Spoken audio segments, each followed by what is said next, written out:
إن الحمد لله نحمده ونستعينه ونستغفره ونعوذ بالله من شرور أنفسنا ومن سيئات أعمالنا من يهده الله فلا مضل له ومن يضلل فلا هادي له وأشهد أن لا إله إلا الله وحده لا شريك له وأشهد أن محمدا عبده ورسوله أما بعد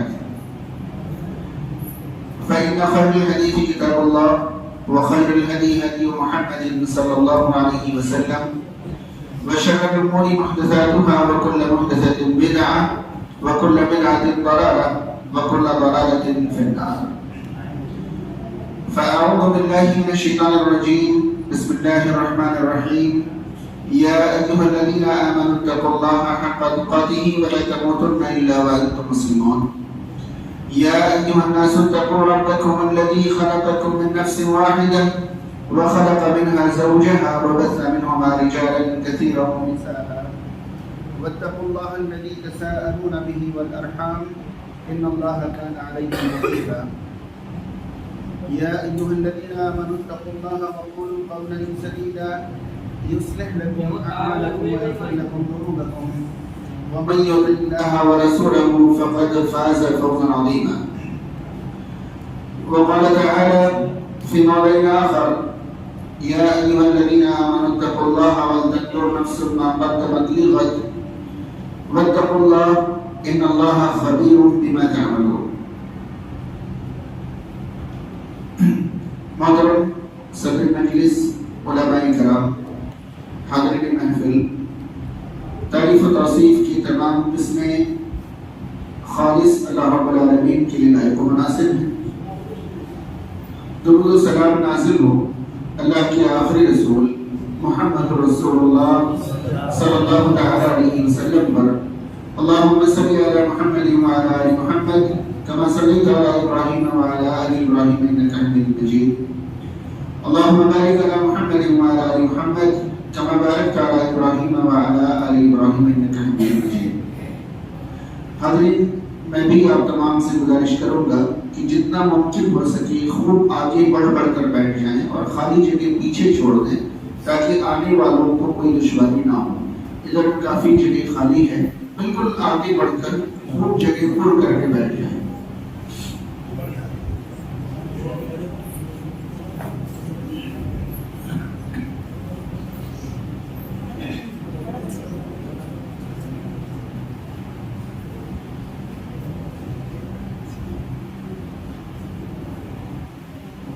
جزاکم اللہ خیرا. حاضرین، اللہ تعالیٰ کا بے انتہا شکر و احسان ہے کہ آج ہمارا یہاں اللہ کی رضامندی کا راستہ سیکھنے اور طلب کرنے کے لیے جمع ہوئے ہیں. اللہ تعالیٰ ہمارے جمع ہونے کو قبول فرمائے. میں پہلی بار آپ کی سرزمین میں حاضر ہوا ہوں. رب تعالیٰ نے مجھے یہ موقع دیا ہے. صرف اطلاع کے لیے میں یہ بات کہہ دوں، ابھی سے لے کر آخر تک میرا یہی انداز رہے گا.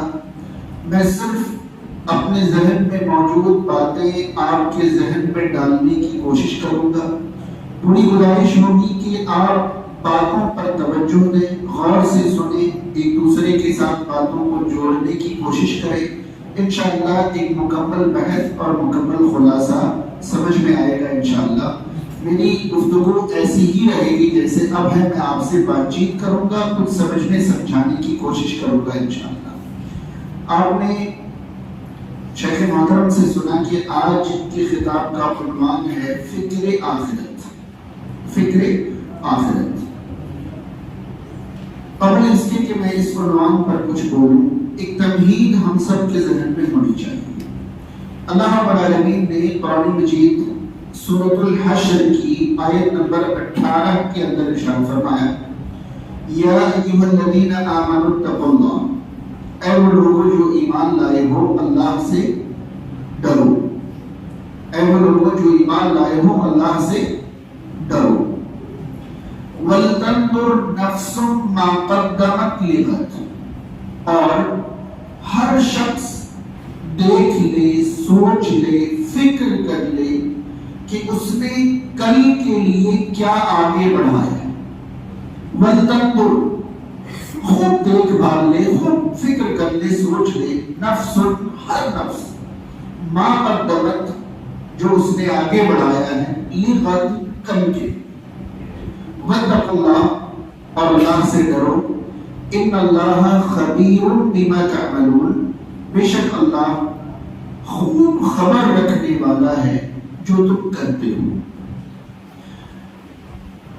قابل غور بات یہ ہے کہ قرآن مجید میں جہاں کہیں بھی اللہ رب العالمین نے کسی اہم یا مشکل کام کا حکم دیا ہو، پورے قرآن میں کہیں بھی اللہ تعالیٰ نے کسی اہم کام کا حکم دیا ہو، کسی مشکل کام کا حکم دیا ہو، کسی اہم اور مشکل کام سے منع فرمایا ہو، تو آپ پائیں گے کہ اس بات سے پہلے یا اس بات کے بعد میں اللہ سے ڈرنے کا حکم آپ ضرور پائیں گے۔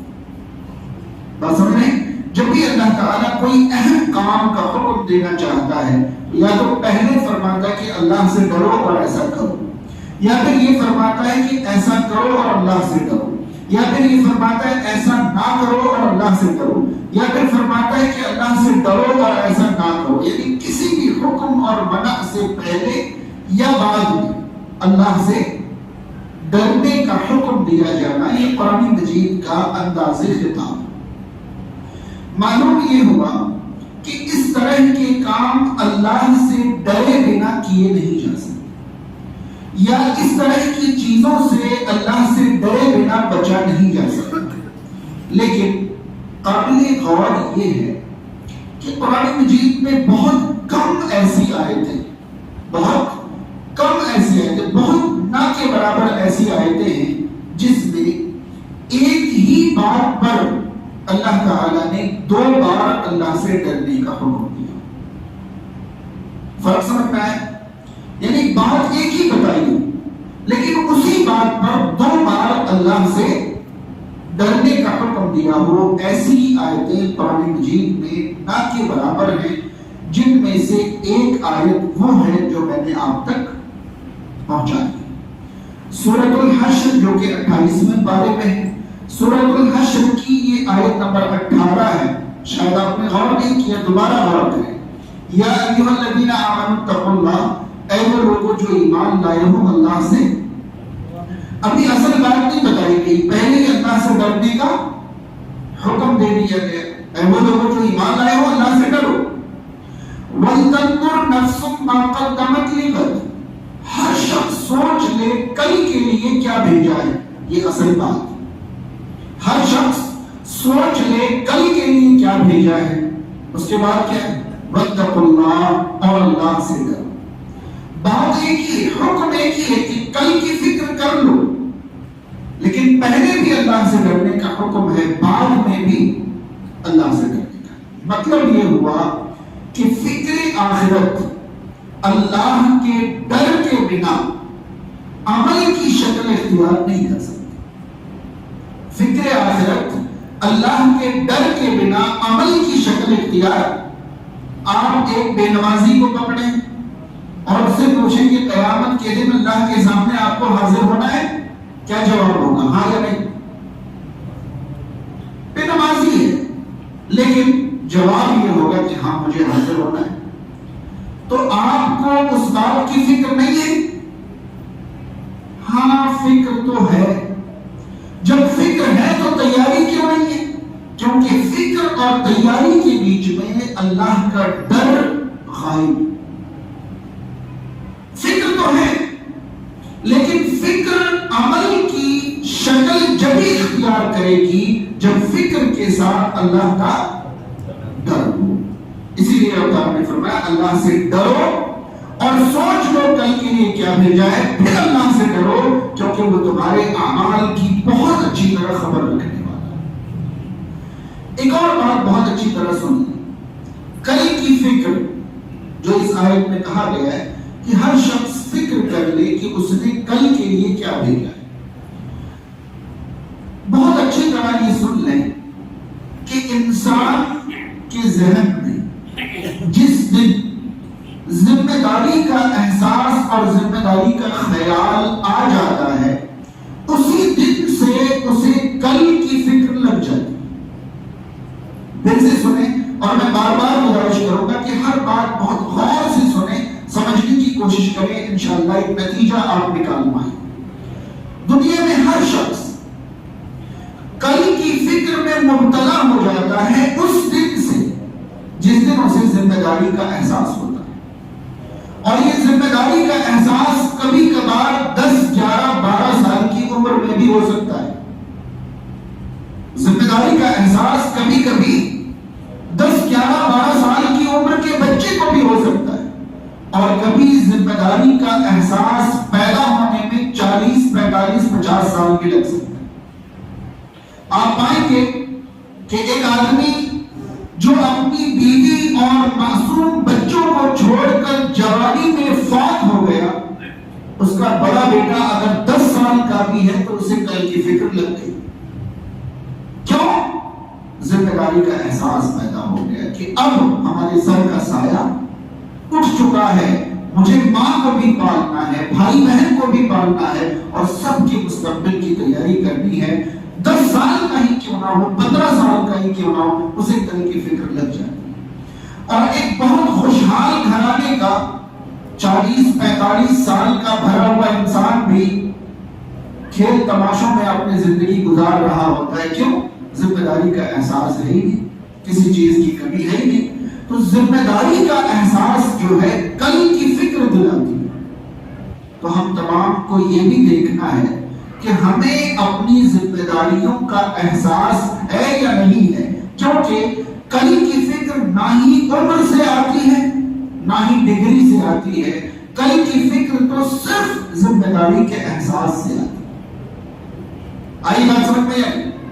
کل کی فکر پڑھائی لکھائی سے، بہت پڑھے لکھے لوگوں کو بھی آپ کھیل تماشوں میں زندگی گزارتے ہوئے دیکھ سکتے ہیں، اور بہت زیادہ مال و دولت والوں کو بھی آپ، اور بڑی بڑی عمر والوں کو بھی آپ کھیل تماشوں میں جیتے ہوئے دے سکتے ہیں. لیکن احساس ذمہ داری جس کو ہے اسے کھیل تماشوں میں جیتے ہوئے آپ نہیں دیکھیں گے، اسے کل کی فکر ہوتی ہے. میں ایک مثال دوں، سننے میں بڑا دلچسپ لگے گا آپ کو.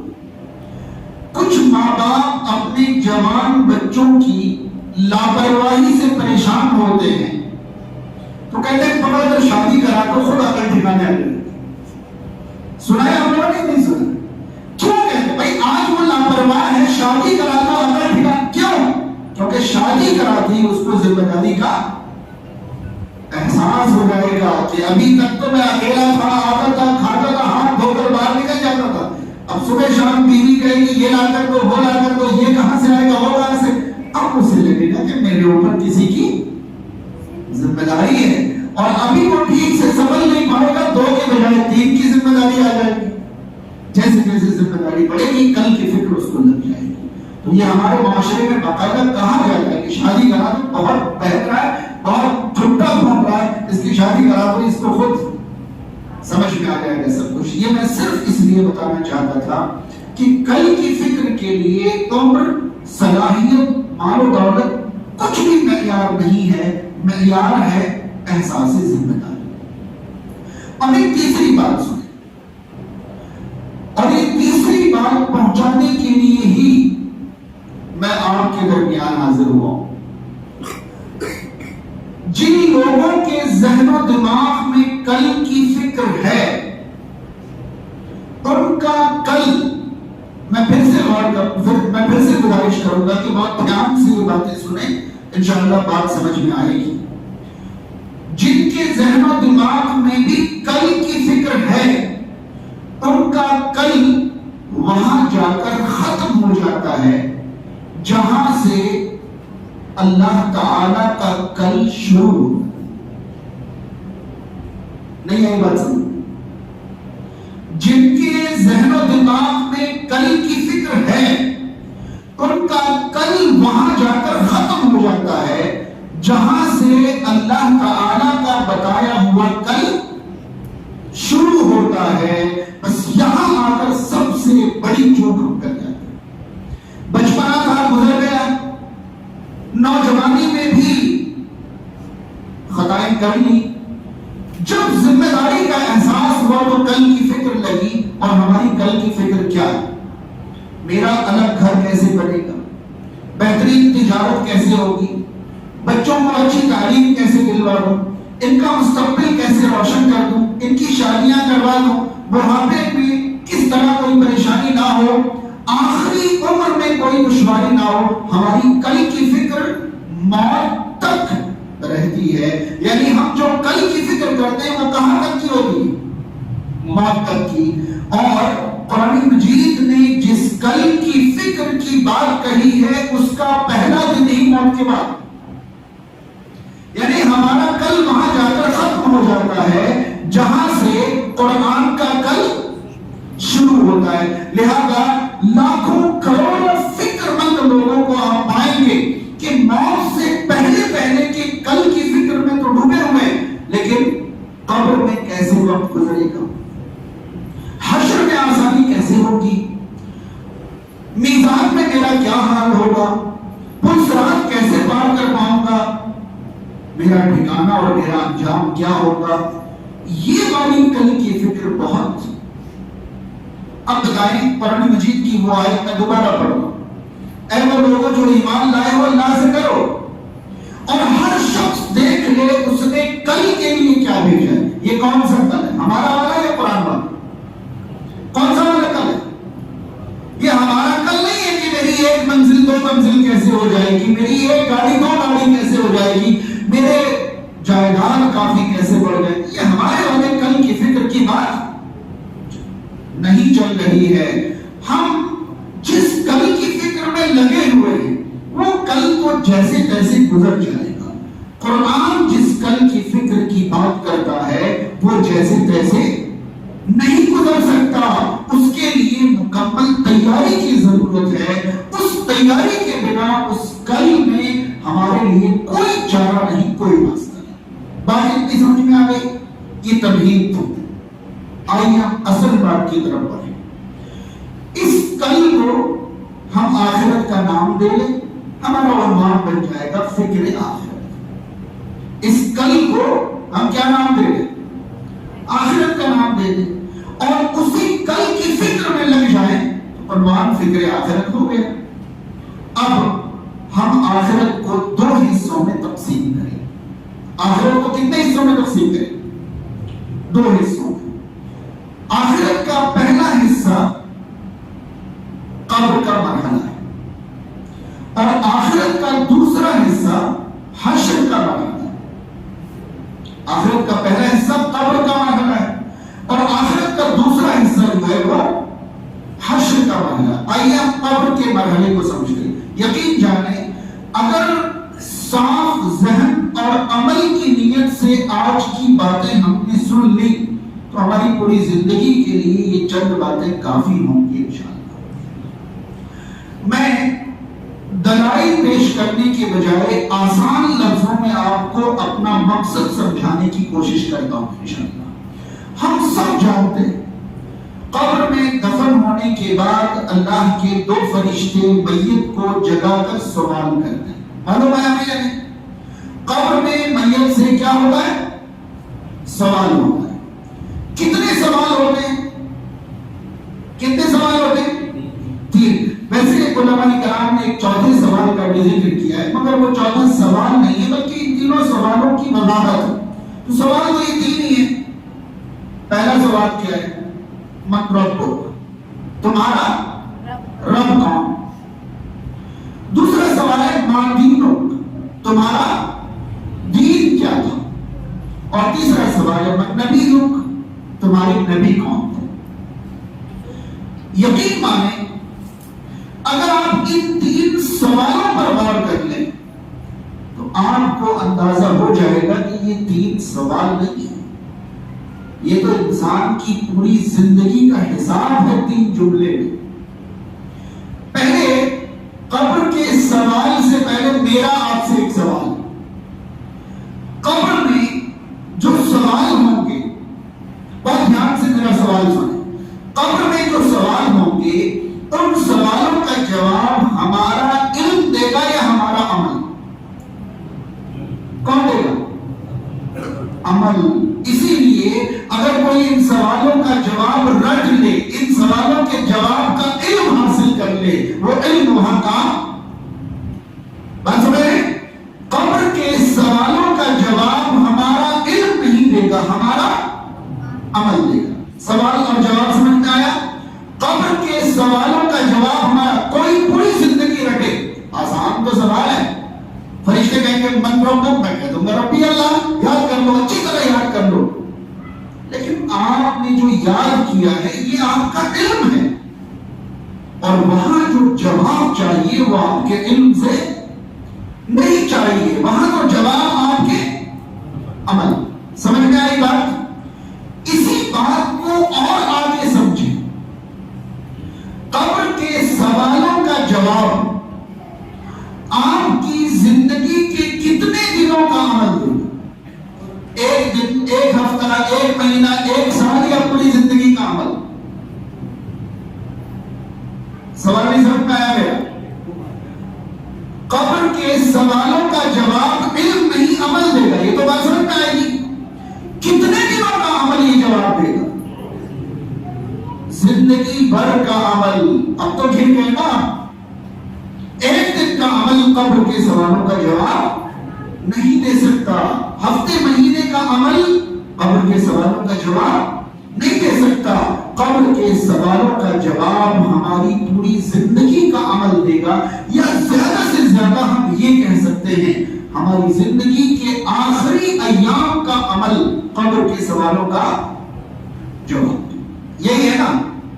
تو غلط فہمی میں نہ رہیں کہ یہ تو آسان سی بات ہے، میں تو ایسے جواب دے دوں گا، یا اس غلط فہمی میں نہ رہیں کہ ہمارے کچھ تو عمل ہیں، کچھ عمل جواب نہیں دے سکتے۔ میں آپ کو سوالات کی گہرائی محسوس کر رہا ہوں۔ دیکھیں، قبر کی جو 3 سوالات ہیں یہ 2 بھی نہیں ہیں، 4 5 بھی نہیں ہیں۔ کیوں؟ کیونکہ ان 3 سوالات میں ایک انسان کی پوری زندگی سمٹی ہوئی ہے، چوتھے سوال کی ضرورت نہیں ہے، اور 2 سے کام نہیں بنتا۔ پہلا سوال ہے من ربک، تمہارا رب کون؟ اب غور کریں یہ سوال کیوں ہے؟ بہت ہم آخرت کی فکر سمجھنے کے لیے بیٹھے ہیں نا، تو سمجھیں کہ قبر میں پہلا سوال من ربک کیوں پوچھا جائے گا تمہارا رب کون؟ دنیا میں جینے والے انسان کی 1000 قسمیں ہمیں دکھتی، سب سے پہلے ہمارے لیے ضروری ہے کہ ہماری زندگی میں، ہمارے ذہن میں ایک رب کا تصور ہونا چاہیے، ایک رب کا تصور ہونا چاہیے۔ پہلا سوال ہے من رب، تمہارا کوئی رب بھی تھا یا نہیں تھا؟ کون تھا تمہارا رب؟ تو پہلا معاملہ یہ ہے کہ ہمارے ذہن میں ایک رب کا تصور ہونا چاہیے۔ اب دیکھیں کن لوگوں کو اس سوال کا جواب نہیں ملے گا؟ بے شمار لوگ آج دنیا میں ایسے جو کہتے ہیں کوئی کسی کا رب نہیں ہے۔ ناستک لوگ ہوتے ہیں، وہ کہتے ہیں کوئی کسی کا رب نہیں۔ تو جب ان سے یہ سوال پوچھا جائے گا تو ان کے پاس جواب ہوگا نہیں۔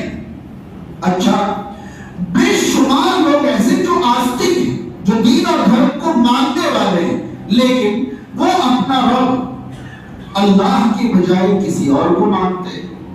تو ممکن ہے کہ وہ یہ جواب دیں کہ میرا رب فلاں ہے، جیسس کرائسٹ ہے، کوئی کہے میرا رب فلاں ہے، میرا رب فلاں ہے، جواب صحیح۔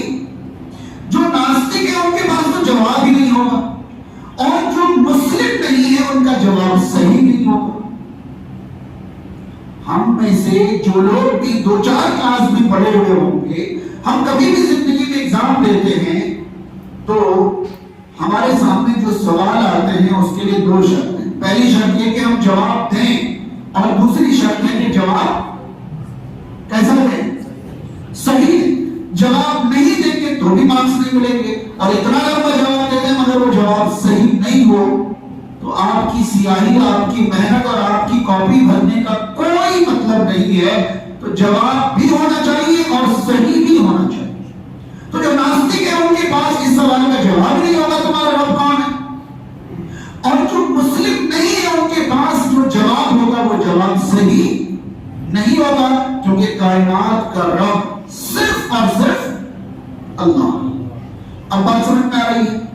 اب ہم نے پہلے یہ سن لیا کہ ہمارا ایک کا عمل سوالوں کا جواب نہیں دے سکتا. بہت غور سے سنیں اب میری بات. انسان نے جس دن ہوش سنبھالا اس دن سے لے کر جب تک دنیا میں زندہ رہا تب تک ہر موڑ پر، ہر قدم پر، ہر وقت، ہر حالت میں اگر اس کے ذہن میں اللہ کا تصور رہا کہ میں یہ کروں گا تو میرا رب راضی ہوگا یا ناراض ہوگا، میں ایسا کروں گا تو میرا رب مجھے پکڑے گا یا چھوڑ دے گا، یعنی ہر وقت اگر اس کے ذہن میں اللہ کا تصور رہا تو اس کے ذہن سے یہ جواب نکلے گا، اس کا عمل یہ جواب دے گا.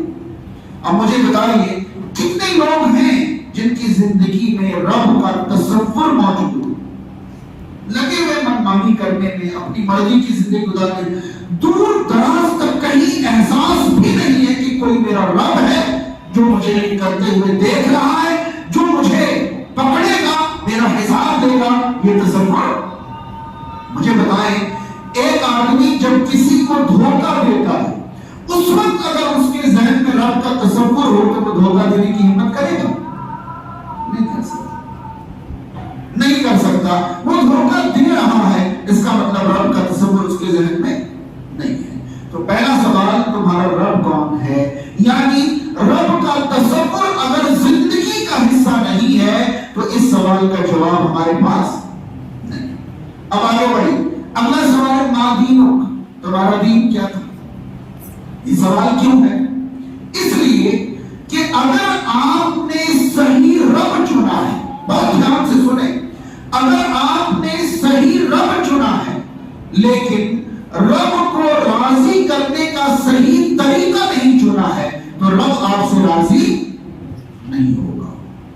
آپ کو حیرانی ہوگی یہود کا رب بھی اللہ تعالی ہی ہے، اور نصارہ کے رب میں اگرچہ دین کا عقیدہ ہے لیکن اس میں سے ایک کون ہے؟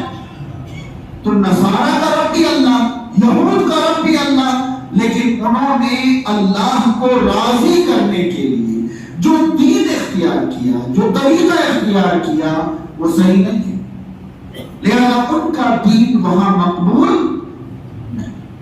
قرآن مجید سورہ آل عمران کی آیت نمبر 85 کے اندر اللہ رب العالمین نے فرمایا وَمَن يَبْتَغِ غَيْرَ الْإِسْلَامِ دِينًا فَلَن يُقْبَلَ مِنْهُ، جو اسلام کے علاوہ دین تلاش کرے اس کی طرف سے ہرگز قبول نہیں کیا جائے گا.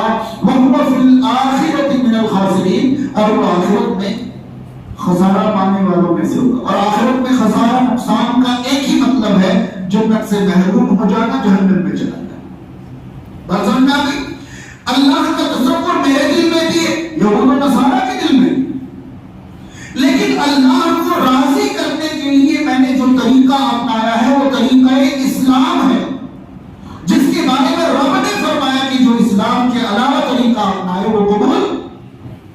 اب ان سے کہا جائے گا کہ تمہارا دین کیا ہے؟ اب وہ کہیں گے ہمارا دین یہودیت ہے، ہمارا دین نصرانیت ہے، ہمارا دین مجوسیت ہے، ہمارا دین فلاں ہے. غلط جواب. جنہوں نے دین کو اپنایا ہی نہیں ان کے پاس تو اس سوال کا جواب ہوگا ہی نہیں، لیکن جنہوں نے غلط دین اپنا رکھا ہے ان کے پاس اس سوال کا صحیح جواب نہیں ہوگا. اب صحیح جواب کن کے پاس ہوگا؟ جو کھانے میں اسلام کا طریقہ اپنائے، پہننے میں اسلام کا طریقہ اپنائے، چہرے مہرے پر اسلام کو اپلائی کریں، تجارت اور کاروبار پر اسلام کو اپلائی کریں، شادی بیاہ عقیقے ولیمے سب پر اسلام کو اپلائی کریں، یہاں تک کہ رشتے ناطے لین دین معاملات بول چال تعلقات ہر جگہ وہ کس کو اپلائی کریں؟ کیونکہ ہم نے پہلے ہی سن لیا ہے ایک دن کا عمل جواب. کب تک کا عمل جواب دے؟ اگر ہماری زندگی میں اسلام نافذ نہیں ہے تو صرف ہم یہ سیکھ لیں کہ میرا دین اسلام ہے تو ہم جواب دے پائیں گے. اب ہم سب دیکھ لیں کہ ہمارے اوپر اسلام نافذ ہے بھی یا نہیں. کسی کے چہرے اسلام کے مطابق نہیں، کسی کا لباس اسلام کے مطابق نہیں، کسی کا معاش اور کاروبار اسلام کے مطابق نہیں، کسی کے لین دین اور تعلقات کہاں کہاں نظر ڈالیں. میں نے پہلے کہا تھا یہ 3 سوال نہیں ہے، یہ پوری زندگی کو کو اپنے اندر سمیٹنے والے تین جملے.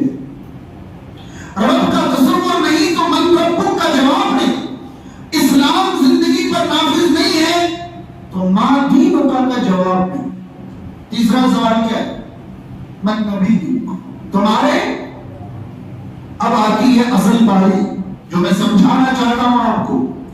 رب کا تصور نہیں تو پہلا سوال ہی غلط ہو جائے گا.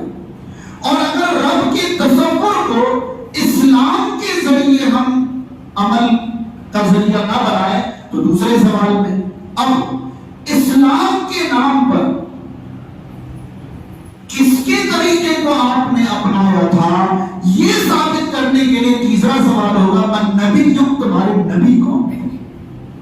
کیا اسلام کہاں سے بن کر آئے گا؟ آپ اپنے گھر میں بناؤ گے؟ کون آپ کو اسلام لا کر دے گا؟ کون لا کر دے گا؟ نبی لا کر دیں گے نا، رسول لا کر دیں گے نا. تو آپ ترتیب دیں گے تمہارا رب کون، تمہارا دین کیا، تمہارے نبی کون. کیونکہ یہ دین جو ہے، دین کے نام پر آج دنیا میں کیا کیا نہیں ہو رہا ہے. یہ تیسرے زمانے میں وہ پھنس جائیں گے جو دین کے نام پر گھروں سے ایجاد کی ہوئی بدعتیں زندگی کا حصہ بن گئی. ان سے پوچھا جائے گا تمہارے نبی کون ہے؟ اب ان کا سارا معاملہ جو ہے نبی کے طریقے کے باہر ہے. تو پہلے دو سوالوں کا جواب دے بھی لیں، یہاں اگر وہ پھنس جائیں گے. کیوں؟ کوئی بھی چیز تو نبی کے طریقے کے مطابق نہیں تھا. اسلام کا نام تو لیتے تھے، اسلام کا دم تو بھرتے تھے، لیکن سب کچھ رسول کے طریقے کے خلاف تھا. تو یہ من نبی اور تمہارے نبی کون تھے، اس کا جواب ہم کیسے دے پائیں گے اگر ہماری نماز کس کے طریقے پر ہو؟ رسول اللہ کے طریقے پر. ہمارے روزے کس کے طریقے پر ہوں گے؟ رسول اللہ کے طریقے پر. ہماری عبادتیں رسول اللہ کے طریقے پر. ہمارے اسلام پر عمل کرنے کا ہر معاملہ جو ہوگا وہ کس کے طریقے پر ہوگا. تبھی جا کر آپ تیسرے سوال کا من نبی تمہارے نبی کون ہے پتا چلا کہ جو نبی نے ہم تک پہنچایا ہے وہی اسلام ہے، اور جو اسلام ہے وہی رب کو راضی کرنے کے لیے واحد ذریعہ. شروع سے اخیر تک سوال کی ترتیب سمجھ میں آئی. جو رسول اللہ نے دیا ہے وہی اسلام ہے، تبھی تو سوال ہے تمہارے رسول کون. اور جو رسول اللہ نے دیا ہے وہ اسلام ہے، تبھی سوال تمہارا دین کیا ہے. اور جو اسلام ہے وہی رب کو راضی کرنے کا ذریعہ ہے. اس لیے پہلا سوال ہے کہ تمہارے رب کون. کیا یہ بھی پوچھا جائے گا کہ تمہارا امام کون ہے؟ پوچھا جائے گا؟ نہیں. اگر نہیں پوچھا جائے گا تو کم سے کم، میں یہاں اختلاف کی بات کرنے نہیں آیا ہوں، میں تو صرف فکر دینے آیا ہوں. اگر نہیں پوچھا جائے گا تو کم سے کم مجھے کہنے دیجئے کہ امام ہماری زندگی میں آخرت کی کامیابی کے لیے ضروری نہیں ہے. اگر ضروری ہوتے تو ان سوالات میں ایک کالم کن کا ہوتا؟ اللہ کا تصور ضروری ہے، اسلام کو اپنانا ضروری ہے، رسول اللہ کی اطاعت ضروری ہے. ان کے بغیر انسان آخرت میں کامیاب نہیں ہو سکتا. تو یہ سوالات قبر میں ہیں. اور کوئی چیز ضروری نہیں ہے تو اور کوئی سوال کن کے مرید ہو یہ پوچھا جائے گا؟ کیوں نہیں پوچھا جائے گا؟ اس لیے کہ اگر کوئی کسی کا مرید نہیں ہے تب بھی آخرت میں کامیابی میں کوئی رکاوٹ نہیں آئے گی. کب؟ جب یہ تین مرحلے اس کی کلیئر ہوں. اللہ کے تصور کے ساتھ اسلام کو طریقہ بنا کر رسول اللہ کی اطاعت اور اتباع میں وہ زندگی گزارے. اسے آگے اور کسی چیز کی ضرورت، یا پھر کوئی بتائے کہ قبر میں اور سوال ہوں گے، بتائے کوئی ہے اور کوئی سوال نہیں. تو یہ پہلا مرحلہ جو ہے ہم نے سمجھ لیا. قبر کے تین سوالات جو ہیں اصل میں تین سوال نہیں، ہماری پوری زندگی کا نچوڑ ہے. یہاں ایک بات اور بتاؤں، اگر قبر کے سوالات کو انٹرنس ایگزام کے طور پر سمجھیں تو زیادہ آسانی ہوگی. ایک آدمی کسی کالج یونیورسٹی میں کسی کورس میں داخلہ چاہتا ہے تو اس کا ایک ایڈمیشن ٹیسٹ لیا جاتا ہے کہ بھئی ہم آپ کا ایک ٹیسٹ لیں گے، پھر ہم بتائیں گے کہ آپ اس کلاس میں داخل ہو سکتے ہیں یا نہیں۔ آپ کو معلوم ہونا چاہیے کہ جس کلاس کا مطالبہ وہ اسٹوڈنٹ کر رہا ہے اس سے پہلے کی کلاسز اس نے مکمل کر لی ہیں، پہلے تو ان کو یہ ضرورت پیش کرنا ہوتا ہے، پہلے انہیں یہ بھئی اگر وہ بی اے کرنا چاہ رہا ہے تو کم سے کم 12 کا سرٹیفکیٹ اسے پہلے پیش کرنا ہوگا کہ میں اس کے پہلے کے مراحل پار کر چکا ہوں، اب مجھے یہ کرنا ہے، ٹھیک ہے، پیش کر دی۔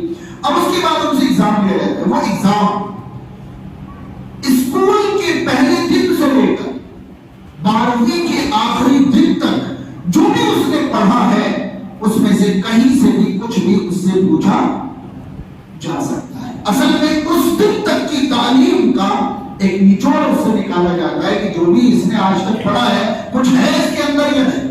تو یہ آخرت میں داخل ہونے کا داخلہ ٹیسٹ ہے، یہ انٹرنس ایگزام ہے کہ آپ کی پوری زندگی کو 3 سوال میں نچوڑ کے رکھ لیا جاتا ہے کہ کچھ اس نے آگے کے لیے کرا ہے یا نہیں کرا ہے۔ تیرا رب کون ہے، تیرا دین کیا ہے، تیرے نبی کون ہے، جواب صحیح دیا، یاد رہے جواب علم نہیں بلکہ جواب صحیح دیا تو رسول کریم صلی اللہ علیہ وسلم کا فرمان ہے کہ پھر اس کی قبر کو کشادہ کر دیا جاتا ہے، منور کر دیا جاتا ہے، جنت سے کھڑکیاں کھول دی جاتی ہیں اور اسے آرام کی نیند سلا دیا جاتا ہے۔ تو سب سے پہلے ذہن میں رہے کہ اگر صحابہ کرام کی آخرت کی فکر پر آپ کتابیں پڑھیں تو آپ کو ملے گا کہ صحابہ حشر کے بارے میں سن کر اتنا نہیں ڈرتے تھے جتنا کس کے بارے میں سن کر ڈرتے تھے، کس کے بارے میں؟ کیونکہ قبر میں یہ انٹرنس ایگزام پاس کیے بنا آگے کامیابی نہیں مل سکتی۔ صحابہ کرام قبر کے بارے میں بہت زیادہ فکر مند رہتے تھے، بہت زیادہ ڈرتے اور گھبرا جاتے تھے، اور ہمیں قبر کی فکر ہی نہیں تھی۔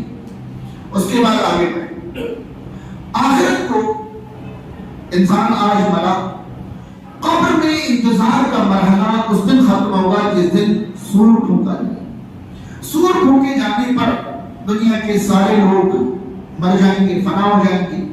دوبارہ سور پھونکا جائے گا تو سارے لوگ اٹھ کر میدان محشر میں جمع ہو جائیں گے۔ یہ حشر کے میدان میں جمع ہونا کس کے لیے ہوگا؟ حساب و کتاب کے لیے ہوگا۔ پوری زندگی کا حساب و کتاب اول سے اخیر ہر شخص کو پیش کرنا ہوگا۔ اگر آخرت کے مراحل کو یعنی حشر کے مراحل کو آسان لفظوں میں آپ تک پہنچاؤں تو میں صرف حشر کے دن کو 2 حصوں میں بانٹ سکتا ہوں آسان کرنے کے لیے۔ حشر کے دن کو کتنے حصوں میں؟ 2 حصوں میں۔ پہلا حصہ حساب کا، پہلا حصہ حساب کا۔ قبر میں حساب نہیں، قبر میں تو سوال ہے۔ حشر میں پہلا مرحلہ حساب کا، کس کا؟ اب بہت دھیان سے سنیں، بہت اچھی طرح یہ بات سنیں اور سمجھیں۔ حساب کے لیے ذمہ داری ضروری ہے، بغیر ذمہ داری سونپے کسی کا حساب لیا جا سکتا ہے؟ لیا جا سکتا ہے؟ آپ سڑک چلتے کسی کو پکڑ کر اس کا حساب لے لیں گے؟ نہیں۔ آپ حساب کس کا لیں گے؟ جس کو آپ نے کام پر رکھا ہو، کوئی کام سونپا ہو اس کو کہ بھئی آپ کی یہ ڈیوٹی ہے، آپ کو یہ کرنا ہے۔ پھر آپ شام کو آ کر اس سے پوچھیں گے کہ میں نے جو ذمہ داری آپ کو دی تھی وہ آپ نے ادا کر دی یا نہیں کر دی۔ یہ حساب لینا ہوتا ہے۔ تو حساب لینے سے پہلے کیا شرط ہے؟ ذمہ داری شرط ہے۔ اللہ تعالیٰ ہمارا حساب لے گا، بہت اچھی طرح سن لے، اللہ تعالیٰ ہمارا لے گا حساب یا نہیں؟ اتنی آیتیں قرآن مجید میں اس بارے میں ہیں، اتنی احادیث اس بارے میں، تو آسان لفظوں میں صرف مفہوم پہنچا رہا ہوں۔ ہمیں معلوم ہے قیامت کے دن ہر بندے کو اللہ کے سامنے اپنا حساب کے لیے کیا شرط ہے؟ ذمہ داری۔ اگر ہمارا حساب اچھی طرح جوڑے بات کو، پچھلی بات کو اگلی بات کے ساتھ جوڑے، اگر ہمارا حساب ہوگا اس کا مطلب اس وقت ہم پر کچھ ڈیوٹیز ہیں۔ اگر ہمارا آخرت میں حساب ہوگا مطلب